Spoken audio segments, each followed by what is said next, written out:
കൊല്ലം Eravipuram railway station അവഗണനയുടെ ട്രാക്കിൽ.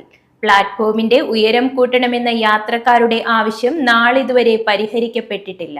Kollam Thiruvananthapuram railway line നിലവിൽ വന്ന കാലത്ത് രൂപം കൊണ്ട ഇരവിപുരം റെയിൽവേ സ്റ്റേഷൻ അവഗണനയുടെ ട്രാക്കിലാണെന്ന ആരോപണം ശക്തമാകുന്നു.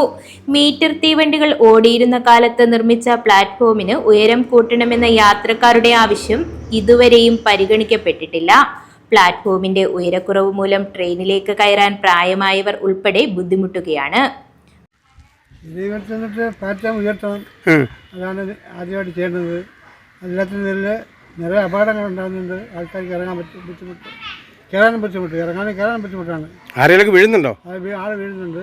എന്ത് വീണു? സ്ത്രീകൾ വീണ്. ഒരാഴ്ച മുമ്പ് സ്ത്രീ വീണ്, ഇതുമാതിരി ഇറങ്ങുന്ന സമയത്ത് വീണ്.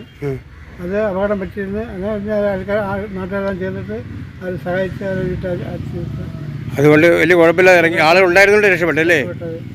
അപ്പോൾ അടിയന്തരമായിട്ട് ഇതിക്ക് പ്ലാറ്റ്ഫോം കിട്ടണം. സ്റ്റേഷന്റെ കിഴക്കുവശത്ത് പ്ലാറ്റ്ഫോമിന് ഉയരം കൂട്ടിയെങ്കിലും പ്രധാന പ്ലാറ്റ്ഫോം ഉയരം കൂട്ടാൻ നടപടിയായിട്ടില്ല. നൂറുകണക്കിന് യാത്രക്കാരാണ് ഈ സ്റ്റേഷനെ ആശ്രയിക്കുന്നത്. ന്യൂസ് ബ്യൂറോ, കൊല്ലം.